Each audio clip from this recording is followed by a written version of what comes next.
Dear students, a warm welcome to the physics class. Today we will discuss an important topic, Coulomb's law in vector form. Okay, suppose we have two like charges Q1 and Q2 placed r distance apart from each other. Okay, since they are like charges, so they apply a repulsive force on each other. F12 vector is the force applied on charge Q1 due to charge Q2, and F21 vector is the force applied on charge Q2 due to charge Q1. We also mention here the position vectors. R21 cap is the unit vector pointing from Q1 to Q2, and R12 cap is the unit vector pointing from Q2 to Q1. Now, force on charge Q1 due to charge Q2, using Coulomb's formula, we get F12 vector is equal to 1 upon 4 pi epsilon naught Q1 Q2 upon R square R12 cap. Okay, since R12 cap and F12 vector both have same direction, R12 cap and F12 vector both have same direction, so we use this for direction indication.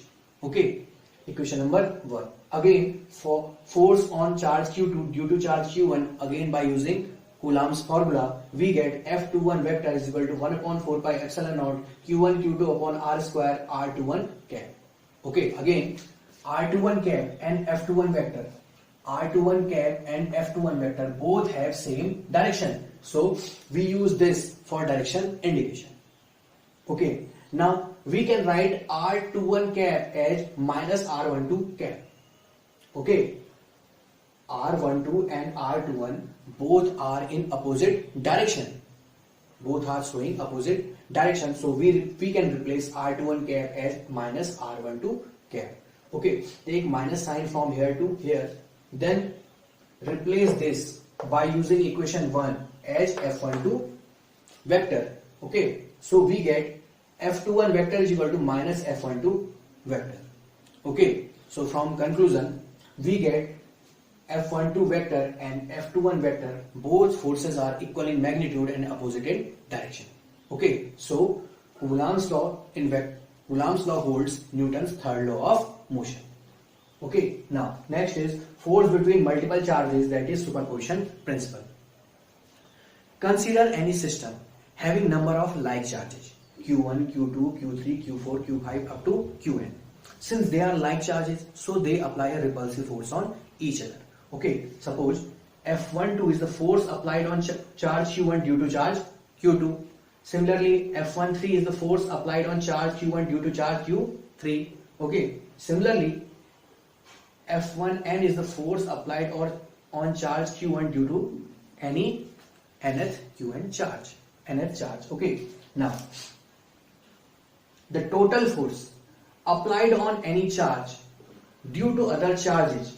Okay, the total force applied on any charge due to other charges is the vector sum of all the forces applied on that charge due to other charges.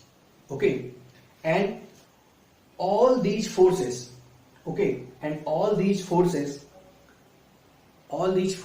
are unaffected by the presence of other charges. This is the statement of Coulomb. This is the statement of superposition principle.